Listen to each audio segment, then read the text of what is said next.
The big room felt strange that day. It was the same room where 47 different alien species came to make important decisions about the galaxy, but something was different now. The seats where the humans used to sit were empty. Captain Jake Morrison had been the leader of the human group for 3 years. He was a tall man with gray hair and kind eyes that seemed to see everything. The aliens had always found his eyes unsettling. Humans looked directly at people when they talked, which made many aliens uncomfortable. Most species avoided eye contact. As a sign of respect, 3 months ago, Jake had stood up in this very room after the big vote. The council had decided that humans were too young and too dangerous to have full voting rights. They called humans a probationary species, which meant they could watch meetings, but could not help decide important things. The vote had not been close. 31 species voted yes, only 12 voted no, and 4 did not vote at all. The humans had sat quietly and listened to every word. Some aliens expected them to shout or get angry or make threats. That was what the Krillians did when they disagreed with something. That was what the hegemony did when they wanted their way. But the humans did something else. Something that surprised everyone. Jake Morrison had stood up slowly. He looked around the room at all the different aliens. His blue eyes met the crystal eyes of the Zilani. He nodded to the insect-like Vashra. He even smiled a little at the gas-breathing Centauri in their special suits. "We understand your position," he said in his calm voice. "Thank you for making it clear." That was all he said. Then he walked out of the room. The other humans followed. Dr. Lisa Carter, who had been working on quantum tunnel research, gathered her papers. Commander Rick Stone, who had been helping plan defense routes, closed his tablet. Engineer Paul Davis, who had designed new shield systems, picked up his bag. They all left quietly. No shouting, no angry words. No threats about what would happen next. The aliens had expected drama. They had prepared for human anger. The security force was ready for trouble. But there was no trouble. The humans just left. At first, the other species thought this was good. "Finally," said Ambassador Kethver of the Zilani Empire to his friends, "we will not have to deal with their strange ideas anymore." The Zilani had never liked how humans did things. Humans made decisions too quickly. They took risks that seemed crazy. They built things that other species thought were impossible. Worst of all, they asked too many questions. Dr. Lisa Carter had been the most annoying of all. She always wanted to try new experiments.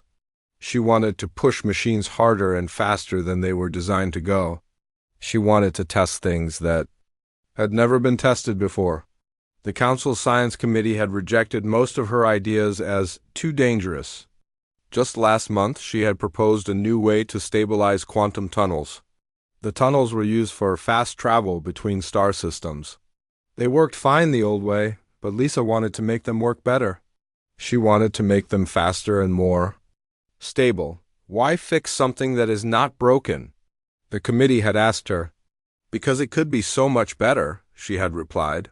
The committee had voted to reject her proposal. They said it was too risky. They said the current system was good. Enough, they said humans always wanted to change things that did not need changing. Now Lisa was gone. All the humans were gone. The first sign that something was wrong came 2 weeks after the humans left. The Krillian Syndicate attacked a mining colony on the edge of Council space. This was not unusual. The Krillians attacked colonies all the time. But usually, the attacks were stopped quickly. Human patrol ships were always in that area. Captain Steve Parker commanded a fast destroyer that could reach any trouble spot in hours. His ship had stopped dozens of Krillian raids over the past 2 years, but Captain Parker was gone now. His ship was gone. All the human ships were gone. The Council sent their own patrol ships, but they arrived too late. The Krillians had already taken everything valuable and left. 3,000 people were dead. "This is bad," said Fleet Admiral Zorith of the Centauri Defense Force. "Our response time is too slow." The Council had always depended on human ships. For quick response, human ships were faster than most others. More importantly, human captains made decisions quickly. They did not wait for orders from headquarters. They saw trouble and moved to stop it. Other species were more careful. They followed proper procedures, they asked permission before acting. They made sure their actions were approved by the right committees. This had always annoyed the humans. Captain Morrison had complained about it many times. By the time you finish asking permission, he had said, the pirates are already gone. The council had told him that proper procedure was important. Rules existed for good reasons. Decisions should be made carefully by the right people. Sometimes there is no time to be careful. Jake had replied. Now the council was learning what he meant. The second attack came 1 week later. This time, the Krillians hit a research station. The station had been working on new medical treatments. The research was almost complete. It would have helped millions of people across the galaxy. The Krillians destroyed everything. They took the equipment and killed the scientists. Years of work was lost forever. The Council's response fleet arrived 6 hours after the attack began, 6 hours too late. We need to change our procedures, said Admiral Zorth. We need to respond faster, but changing procedures took time. Everything had to be discussed and voted on. Different species had different ideas about how to improve things. Some wanted more ships. Others wanted better weapons. Still others wanted to negotiate with the Krillians. The humans had always been impatient with these long discussions. They would have sent more ships immediately and worried about the details later. But the humans were gone. Dr. Ben Parker, who had designed the Council's main defense computers, had warned them about this problem. He had said their systems were too slow and too predictable. He had offered to upgrade everything to make it faster and more flexible. The Council had rejected his offer. They said their systems worked fine. They said humans always wanted to fix things that were not broken. Now their systems were being tested by real enemies and they were failing. The third attack was the worst. The Krillians hit a passenger ship carrying 5,000 people. The ship had been traveling between two safe worlds. The route had been protected for over 100 years, but the protection had depended on human patrol ships. Those ships were gone now. The passenger ship sent out a distress call. The call was received by the Council's emergency center. The center followed proper procedure. They identified the threat, calculated the best response, and sent orders to the nearest patrol ships. The whole process took 43 minutes. The passenger ship was destroyed in 12 minutes. 5,000 people died because the Council had followed proper procedure. Ambassador Kethver stood in the big meeting room and looked at the empty human seats. For the first time, he wondered if the Council had made a mistake. The humans had been difficult to work with, but they had also been effective. Maybe being difficult was not always a bad thing. Maybe asking annoying questions was sometimes necessary. Maybe taking risks was sometimes worth it, but these thoughts came too late. The humans were gone, and no one knew where they had gone. They had left no forwarding address. They had disabled all their communication systems. They had simply vanished. Into the vast emptiness of space, the Council had gotten what they wanted. They had peace and quiet. They had proper procedure and careful decision-making. They had stability and predictability. What they did not have was the humans. And every day it became clear that this was a bigger problem than anyone had imagined. The empty seats seemed to mock them. The silence where human voices used to be seemed to grow louder every day. The Council had chosen order over chaos, but they were beginning to learn that sometimes a little chaos was exactly what they needed. The humans had departed in silence, but their absence spoke louder than their presence ever had. 4 months had passed since the humans left. The Council meeting room felt colder now, though the temperature had not changed. Ambassador Kethvar noticed that fewer representatives came to the regular meetings. Some species were too busy dealing with problems in their own territories to attend. The Krillian Syndicate had grown bolder. What started as random attacks had become something much worse. The pirates were no longer just stealing and running away.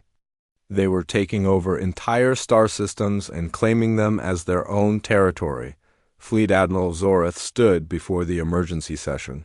His usually perfect uniform was wrinkled, and his face showed the strain of sleepless nights. The proud Centauri commander looked older than his 800 years. The situation is getting worse every day, he reported to the assembled aliens. We cannot keep up with their attacks. They hit 3 systems at once, and we can only respond to one at a time. Council Speaker Vashra clicked her mandibles nervously. The large insect-like being had led the council for 50 years, but she had never faced a crisis like this. How is this possible? Our military plans have worked for thousands of years. Admiral Zorth's shoulders sagged. That is exactly the problem. Our plans are too old. The enemy knows what we will do before we do it. They attack where we are weak and disappear before we can respond. The truth was painful to admit. The Council's military doctrine had been created long ago when wars were fought differently. Back then, armies moved slowly and battles lasted for months. There was time to plan every move carefully, but the Krillians fought like the humans had. Always suggested the Council should fight. They moved fast, hit hard, and changed their tactics constantly. They did not follow the old rules of war. Colonel Sam Rodriguez had tried to teach the Council about this kind of fighting. The human military advisor had written reports about flexible response tactics and adaptive warfare. He had suggested that the Council's forces needed to learn how to think quickly and act. Without waiting for orders, the Council's military committee had rejected his ideas. They said human tactics were too risky. They said proper military action required careful planning and approval from headquarters. Wars are not won by cowboys, General Nextel had said, using a human word that meant someone who acted without permission. Now General Nextel was dead. His command ship had been destroyed when the Krillians used exactly the kind of surprise attack that Colonel Rodriguez had warned about. The problems were not just military. Strange things were happening. Across the galaxy, ships were disappearing in areas that had been safe for centuries. New technology was appearing that no one could explain. Dr. Emma Foster had been the Council's expert on communication systems. She had designed the networks that connected all the different species. Before she left with the other humans, she had submitted a report about unusual signal patterns in deep space. The Council's Science Committee had filed her report without reading it. They were too busy rejecting her proposals for upgrading the communication systems. Human engineers always want to change things, they had said. The current systems work fine. Now those same systems were being jammed by unknown forces. Messages between Council worlds were being intercepted and sometimes changed. No one knew who was doing it or how they were doing it.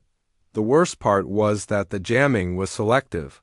Military communications were always disrupted, but civilian messages usually got through. It was as if someone wanted to confuse the Council's forces while leaving everyone else alone. Engineer Paul Davis had warned about this exact problem. He had said the Council's communication systems were too predictable and too easy to hack. He had offered to build new systems that would be harder to attack. Why fix something that is not broken? The committee had asked. Because someone will break it eventually, Paul had replied. The committee had voted to keep the old systems. They said change was expensive and unnecessary. Now the Council was learning the real cost of not changing.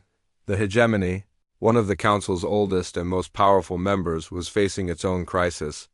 Their outer colonies were reporting strange energy readings. Ships would appear on their sensors, then vanish before anyone could investigate. The hegemony scientists could not explain what they were seeing. The energy signatures did not match any known technology. Some of the readings suggested engines that could move faster than light without using the normal tunnel systems. Dr. Lisa Carter had been working on new engine designs before she left. Her research notes mentioned exotic matter propulsion and nonlinear space folding. The Council's Science Committee had called her ideas impossible and too dangerous to test. But if her ideas were impossible, what was creating the energy signatures that the hegemony was detecting? The trading routes that connected the galaxy were becoming unsafe. Merchant ships were disappearing without sending distress calls. When search teams found the ships, they were empty. The cargo was gone, but there were no signs of fighting. Captain Maya Johnson had commanded a human research ship called the Discovery. She had been investigating old ruins in the outer systems when the humans left. Her final report had mentioned interesting discoveries and new possibilities. The council had not paid attention to her report. They were too busy arguing about whether to let humans keep their research permits. Now, investigators were wondering what Maya had found in those ruins. Had she discovered something that explained the strange disappearances? Had she found technology that the humans were now using? The questions had no answers because the humans were gone. Commander Rick Stone had been the last human to leave council space. His ship had been seen heading toward the galaxy's edge, beyond the mapped star systems. His final transmission had been simple: "Thank you for everything, we will remember." At the time, the council had thought he was being polite. Now they wondered if he had been making a promise. The council's intelligence division had been trying to track the missing humans for months. They had found nothing. Every human colony had been abandoned. Every human space station had been emptied. It was as if an entire species had simply vanished. But the investigators had discovered something disturbing. The humans had not just taken their own things when they left. They had taken copies of everything else too. Dr. Kate Williams had been head of the council's biological research division.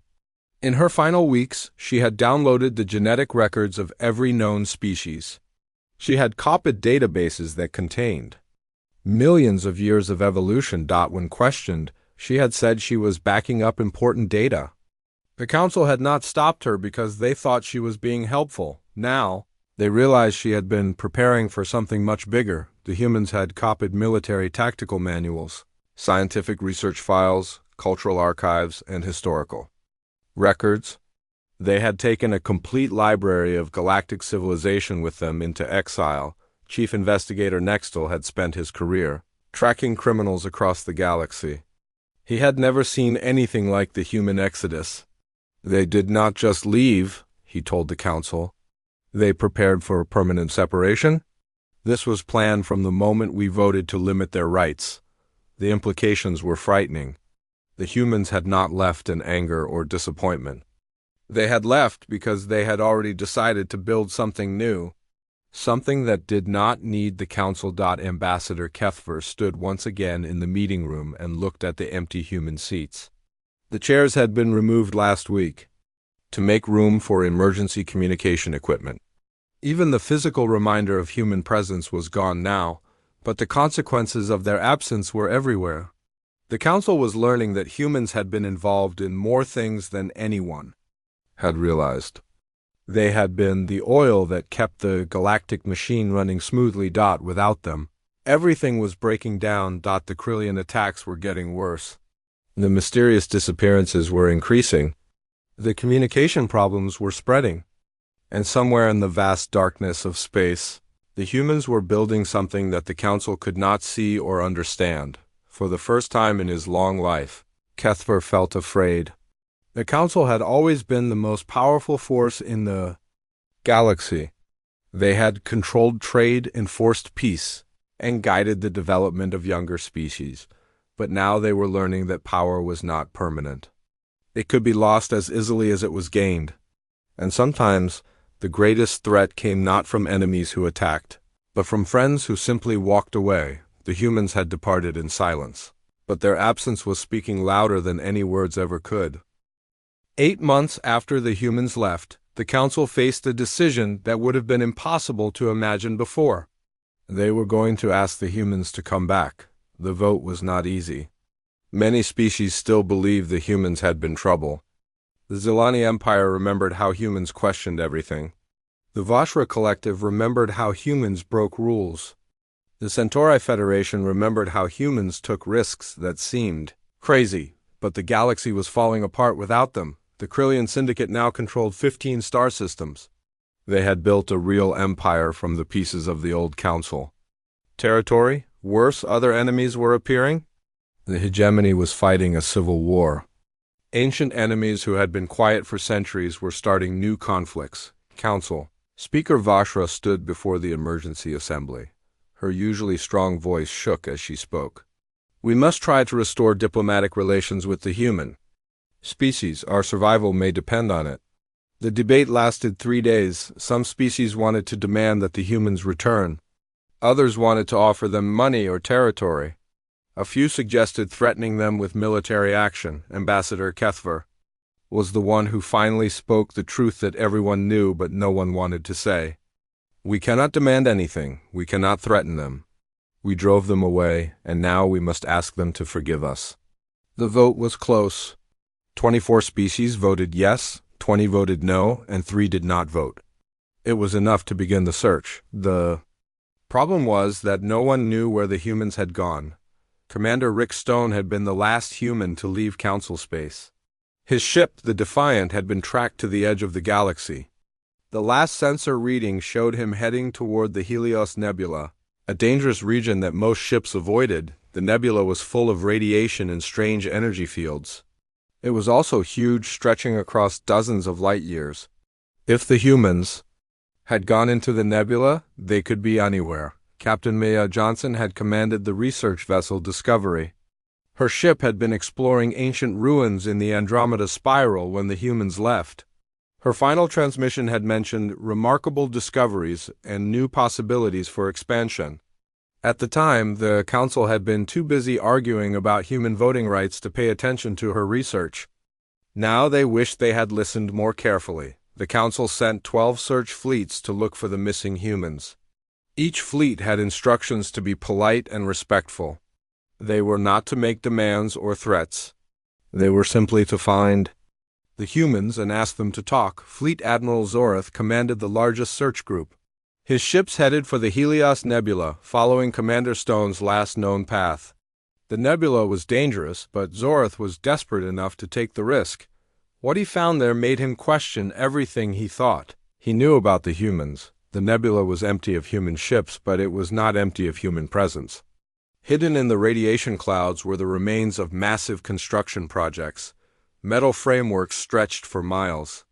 Automated mining equipment worked on asteroids that had been moved from their original orbits, but the most shocking discovery was the size of the operation. The humans had not just built a few bases in the nebula. They had been building an entire industrial complex. The scale was enormous, bigger than anything the Council had ever attempted. How long would this have taken? Zorth asked his engineers. At least 5 years, came the answer. Maybe 10. The humans had been planning their departure for much longer than anyone had realized. They had been preparing for exile while still serving on the Council. They had been building their new civilization while pretending to be part of the old one. The second search fleet, led by Captain Nexvar, investigated the ancient ruins where Maya Johnson had been working. What they found was even more disturbing. The ruins were not ancient at all. They were human constructions made to look old. The humans had built fake archaeological sites to hide their real research. While the Council thought Maya was studying the past, she had actually been testing new technologies. Hidden chambers contained equipment that the Council scientists could not identify. Energy patterns showed that powerful experiments had been conducted there. Most importantly, the sites had been connected by a communication network that reached far beyond Council space. The humans had been talking to someone. But who? The third search fleet made the most frightening discovery of all. They found a human colony that had been abandoned, but not empty. The buildings were intact, the power was still on, and everything looked normal. But there were no people. It was as if the entire population had simply vanished into thin air. The colony's computers were still running. The data files showed that over 50,000 humans had lived there. The last entry in the colony's log was dated just 1 week before the Council's vote to restrict human rights. Evacuation complete, the final entry read. All residents have been relocated to the new territories. Site prepared for Council investigation. The humans had known the Council would search for them. They had prepared for it by leaving behind exactly what they wanted the Council to find. But the search teams also found things the humans had not meant to leave behind. Dr. Ben Parker had been the colony's chief engineer. In his private files, they found plans for weapons that used completely new principles of physics. The weapons did not use explosives or energy beams. Instead, they manipulated space itself. They could make enemy ships simply disappear by folding space around them. They could create gravity wells that would trap entire fleets. Even more disturbing, the plans showed that these weapons had been tested and proven to work. Dr. Lisa Carter had also worked at the colony. Her research files contained designs for faster-than-light travel that did not require the tunnel systems used by the rest of the galaxy. Her engines could move ships instantly across vast distances without any of the limitations that restricted Council vessels. If the humans had built these engines, they could be anywhere in the galaxy. They could appear and disappear at will.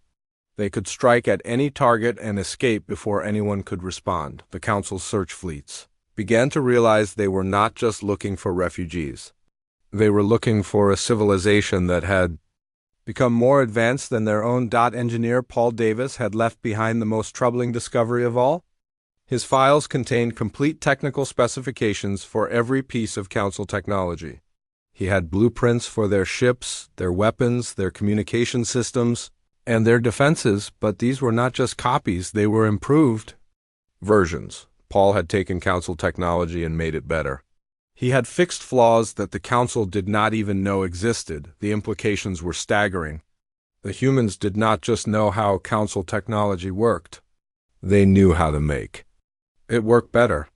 They could build ships that were faster, weapons that were more powerful, and defenses that were stronger. After 6 months of searching, the Council had found exactly nothing. No human settlements, no human ships, no human people. They had found only empty buildings, abandoned equipment, and evidence that the humans had been planning their departure for years, but they had also found something else. In every abandoned human facility, they discovered the same thing: monitoring equipment that was still active. The humans were watching. They had hidden cameras and sensors throughout the galaxy. They could see everything the Council was doing. They knew about the search fleets, the military preparations, and the desperate attempts to restore order. The humans had not just left the Council. They had put the entire galaxy under surveillance. Ambassador Kethver stood in his office and looked at the star charts on his wall. Red marks showed where the search fleets had looked. Blue marks showed where the Krillians had attacked. Yellow marks showed where strange energy signatures had been detected. The pattern was becoming clear.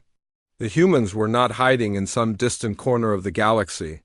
They were everywhere and nowhere. They had become ghosts that haunted the spaces. Between the stars, the Council had started their search, hoping to find the humans and convince them to return. Now they were beginning to understand that the humans had never really left. They had simply changed into something else. Something that watched from the shadows and waited for the right moment to act. The empty human seats in the Council chamber had been removed months ago, but their absence still felt like a presence. The humans were gone, but they were also somehow still there, invisible and patient and growing stronger every day. The search would continue, but Kethver was beginning to suspect that when the humans finally revealed themselves, it would not be because the Council had found them. It would be because the humans had decided it was time to be found. 1 year had passed since the humans disappeared. The galaxy looked nothing like it had before. Where once there had been peace and order, now there was chaos and war. The Council's territory had shrunk to less than half its original size. The Krillian Syndicate controlled the entire Outer Rim. They had stopped being simple pirates and had become a real government with their own laws and military. Worse, they were getting help from someone. Their ships were faster than before, their weapons were stronger, and their tactics were more clever. Fleet Admiral Zorith stood in what remained of the Council's military headquarters. Half the building had been destroyed in a surprise attack. Just 2 weeks earlier, the other half was protected by shields that barely worked. "We are losing this war," he told the emergency council meeting. His voice was tired and defeated. "Our enemies know our plans before we make them. They attack our weak points and avoid our strong ones. It is as if they can read our minds." The truth was even worse than that. The Council's enemies were not just lucky or smart.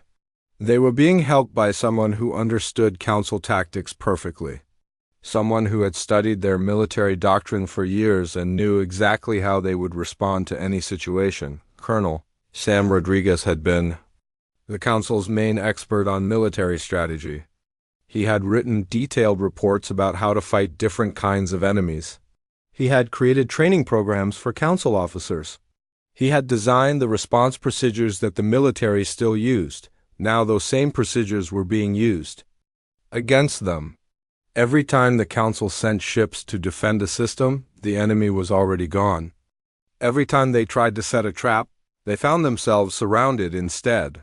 The Council's military leaders had finally read Sam's old reports. In them, he had written, "The greatest weakness of Council forces is their predictability. They follow the same patterns every time. A smart enemy could easily learn to counter their moves." The Council had ignored his warnings. They had said their proven methods were better than his new ideas. Now they were learning the cost of ignoring good advice. Engineer Paul Davis had tried to upgrade the Council's defense systems many times. He had said their shields were too weak and their sensors were too slow. He had offered to build better equipment that could respond to unknown threats. "Our defenses are designed to stop yesterday's weapons," he had warned. "What will we do when someone builds tomorrow's weapons?" The Council had told him that their defenses had worked for thousands of years. They did not need to be changed. Now, Pohl's prediction had come true. Enemy ships were using weapons that the Council's shields could not stop. They fired energy beams that passed through solid matter. They launched projectiles that could change direction in mid-flight. They had devices that could shut down Council ships without damaging them. The most frightening attacks came from ships that no one could see. They would appear without warning, destroy their targets, and disappear before anyone could respond. Council scientists could not explain how this was possible. Dr. Lisa Carter had been working on invisibility technology before she left. Her research notes had mentioned light-bending fields and sensor masking systems. The Council's Science Committee had called her ideas theoretical nonsense. But if her ideas were nonsense, how were enemy ships becoming invisible? The Council's communication systems were also failing. Messages between worlds were being intercepted and changed.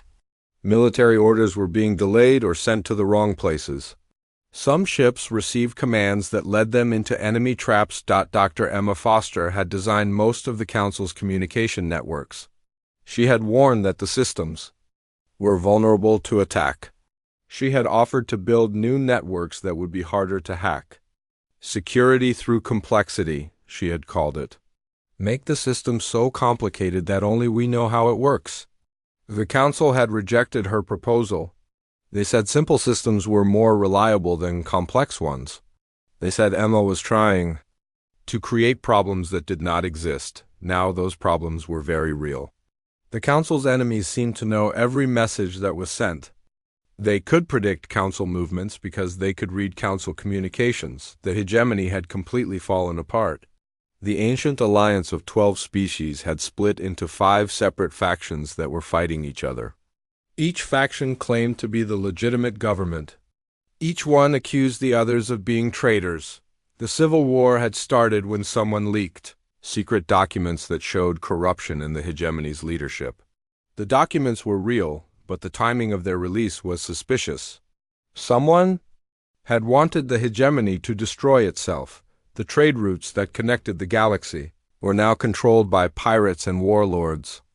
Merchant ships traveled in armed convoys, if they traveled at all. The cost of moving goods between worlds had increased 10 times. Many planets were running out of essential supplies. Captain Steve Parker had commanded the human patrol ships that kept the trade routes safe. His ships had been fast enough to respond to attacks and strong enough to fight off pirates. More importantly, his crews had been trained to work together as a team. The Council's patrol ships were slower and weaker. Worse, their crews came from different species that had trouble communicating with each other. When they tried to work together, they often got in each other's way. The patrol ships also followed strict rules about when they could fight and when they had to retreat.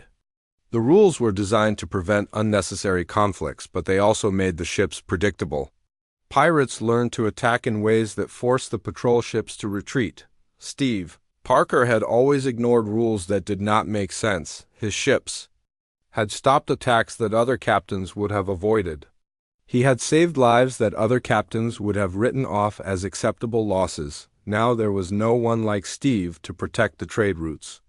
The Council's patrol ships did their best, but their best was not good enough. The most troubling reports came from the Council's intelligence division.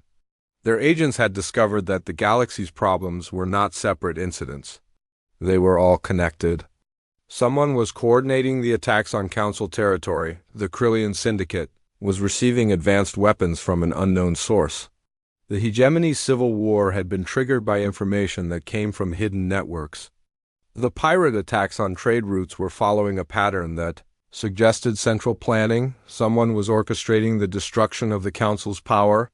Someone who understood the galaxy's politics and economics better than anyone else. Someone who knew exactly which pressure points to attack. Chief Investigator Nextel had spent months trying to identify the hidden enemy. He had found traces of their activity everywhere, but no direct evidence of who they were.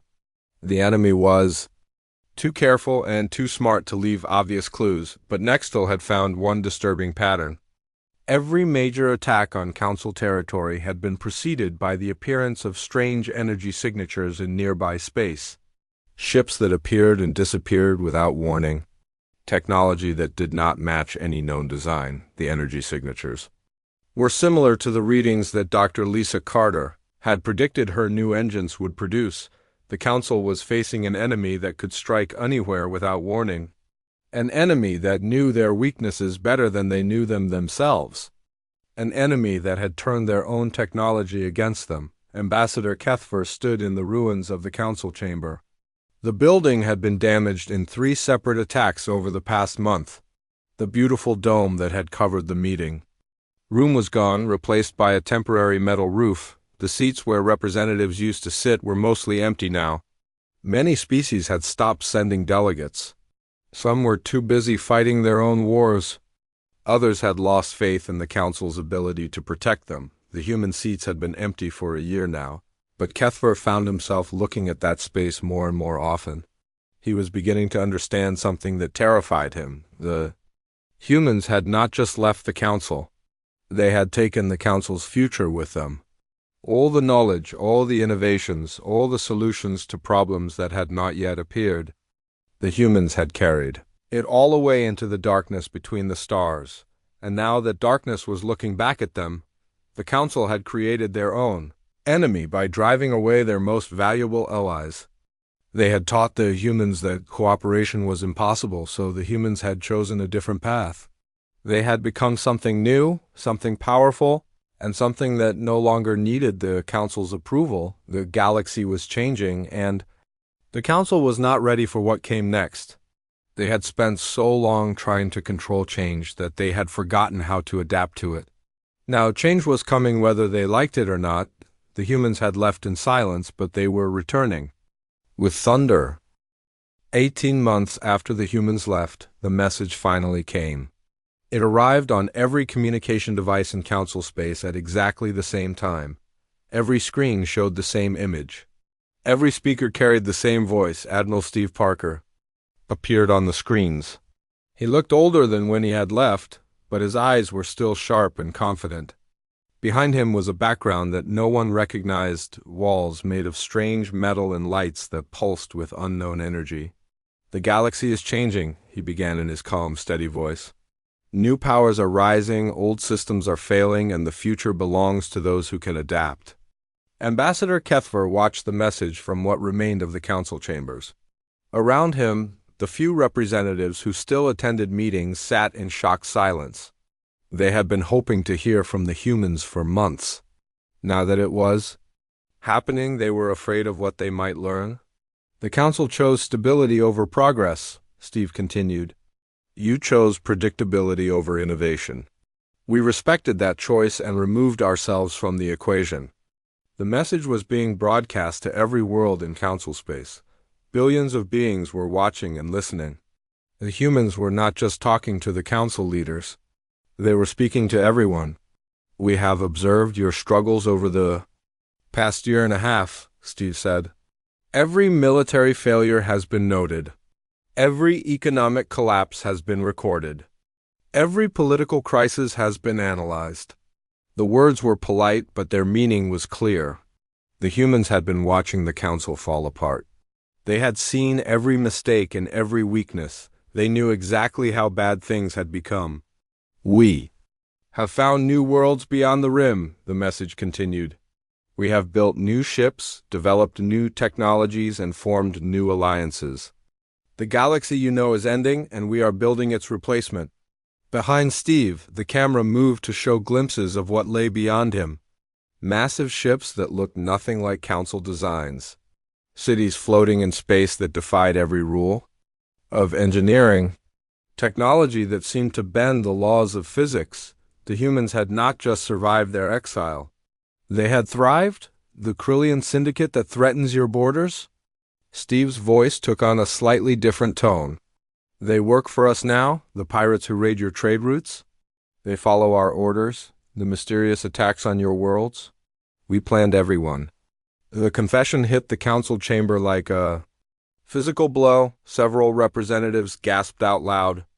Others began talking urgently to their assistants. The humans were not just watching the council's destruction. They were causing it. "You taught us that cooperation was impossible," Steve continued. "You showed us that our ideas were unwelcome. You made it clear that there was no place for us in your vision of the future. So we created our own future." The camera pulled back to show more of where Steve was standing. It was clearly a command center, with dozens of screens showing star maps and fleet positions. Humans and other species worked together at control stations. But the other species were not ones that the council recognized. "We have made new friends. Among the species you ignored," Steve explained. "The races you called primitive. The civilizations you said were not ready for galactic society. They were ready, you simply were not willing to see it." The implications were staggering. The humans had not just left council space. They had recruited the council's enemies and turned them into allies. They had built a new alliance from the pieces of the old one. "Our new alliance controls 47 star systems," Steve continued. "Our fleets number in the thousands. Our technology surpasses anything the council has ever built. We are not the junior species you remember. We are something else entirely." "Admiral." Zorith leaned forward in his chair, studying the images behind Steve. The ships he could see were enormous, bigger than anything in the council fleet. More importantly, they looked functional. These were not parade ships built for show. They were weapons of war. "We offer the council a choice," Steve said. The background changed to show a formal document with official seals. "You may petition for associate membership in the Human Colonial Alliance. You will be given protected status and limited self-governance over your core worlds." The chamber erupted in angry voices. Protected status was what the council offered to primitive species. It was a form of polite slavery where the stronger power made all the important decisions. "Your military forces will be disbanded," Steve continued, ignoring the chaos his words were causing. "Your expansion rights will be revoked. Your scientific development will be supervised by human administrators. In exchange, you will receive protection from the forces that are currently destroying your civilization." The offer was an insult wrapped in diplomatic language. The humans were proposing to treat the council the way the council had once treated them. The species that had once been in charge would become the subjects. "You have 30 days to consider our offer," Steve said. "If you accept, send a delegation to the coordinates that will be provided. If you refuse, you will face the consequences of that choice." The message ended as suddenly as it had begun. The screens went dark and the council chamber fell silent. Ambassador Kethver looked around at the other representatives. Some appeared angry, others looked frightened. A few seemed resigned to their fate. None of them looked confident about the future. The debate that followed lasted for days. Some species wanted to fight. They said the council should gather its remaining forces and strike back at the humans. Others wanted to negotiate. They said there might be room for compromise, but the smartest representatives understood the truth that no one wanted to admit. The council had no real choice. Their military was broken, their economy was collapsing, and their territory was shrinking every day. The humans were offering them survival in exchange for their pride. Over the following weeks, more information came to light. Intelligence reports revealed the true scope of what the humans had built. Their alliance included over 100 different species. Their territory stretched across multiple galactic arms. Their technology was advancing faster than Council scientists could understand. The humans had not just become powerful. They had become the dominant force in the galaxy. Dr. Lisa Carter appeared in a scientific journal that was somehow delivered to every research facility in Council space. Her article described engines that could travel between galaxies in minutes, weapons that could destroy entire star systems, shields that could protect planets from any attack. The technology she described was not theoretical. The journal included proof that it had been built and tested. The humans had capabilities that made the Council's most advanced equipment look primitive. Engineer Paul Davis published detailed analyses of Council military tactics. He explained exactly how human forces had defeated Council ships in every engagement. He showed how predictable their responses had become, and how easy it was to exploit their weaknesses. Reading his reports was like watching someone dissect a dead animal. Every flaw was exposed, every mistake was documented, every failure was explained in clinical detail. The most painful revelation came from Colonel Sam Rodriguez. He released the complete records of his time as a military advisor to the Council. The records showed how many times he had warned about the problems that eventually destroyed them. Every disaster had been predicted. Every weakness had been identified. Every solution had been offered and rejected. The Council had created their own destruction by ignoring the advice of the people trying to help them. As the 30-day deadline approached, the Council faced the hardest decision in their history. They could accept the human offer and survive as a protected species, or they could refuse and face complete destruction. Ambassador Kethver stood once more in the Council chamber. The room was different now. The old seats had been replaced with simple chairs. The grand decorations had been removed. Everything that represented the Council's former glory was gone. In the center of the room stood a new flag. It was deep blue with silver stars arranged in a pattern that no one recognized.